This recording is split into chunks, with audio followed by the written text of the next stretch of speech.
La Côte d'Ivoire s'est résolument engagée sur la voie d'une croissance forte, portée notamment par les investissements dans l'agriculture et le soutien aux petits producteurs.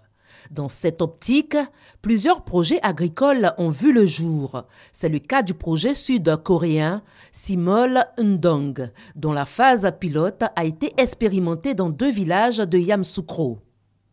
Pour évaluer cette phase expérimentale, une délégation de partenaires techniques et financiers a effectué une visite des exploitations financées par la Banque africaine de développement.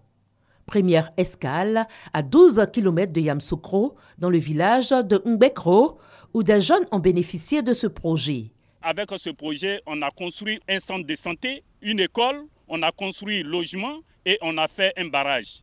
Et c'est dans ce fonds-là qu'on a déposé 9 millions à la COPEC pour que les jeunes puissent en prendre en charge.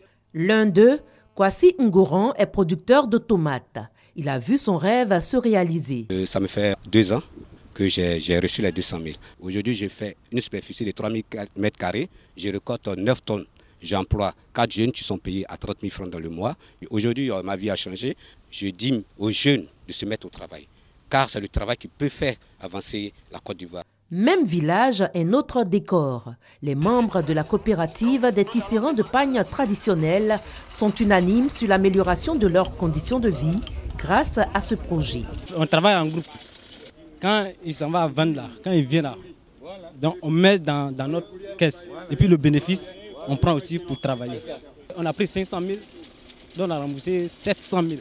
C'est un bon projet, on voudrait qu'on nous aide encore. Aujourd'hui, je m'en sors un peu.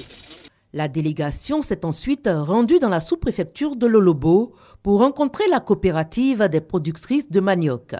Leurs activités principales sont la production et la transformation du manioc.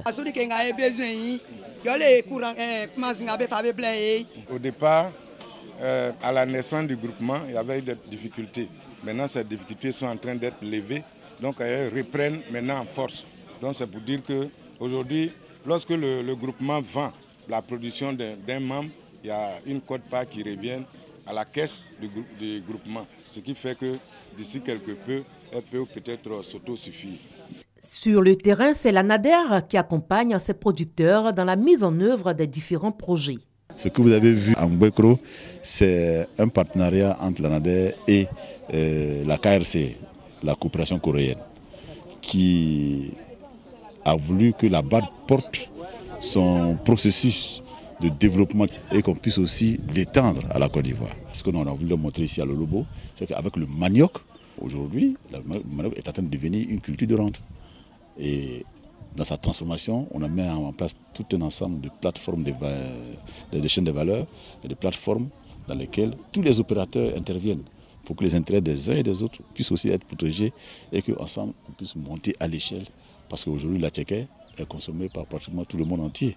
Ces visites de terrain s'inscrivent dans le cadre du Forum sur la révolution verte en Afrique, prévu au mois de septembre prochain à Abidjan. En prélude à cette rencontre internationale, les partenaires techniques et financiers ont voulu s'imprégner des réalités agricoles des petits producteurs en vue de mobiliser les opérateurs désireux d'investir dans la transformation du secteur agricole.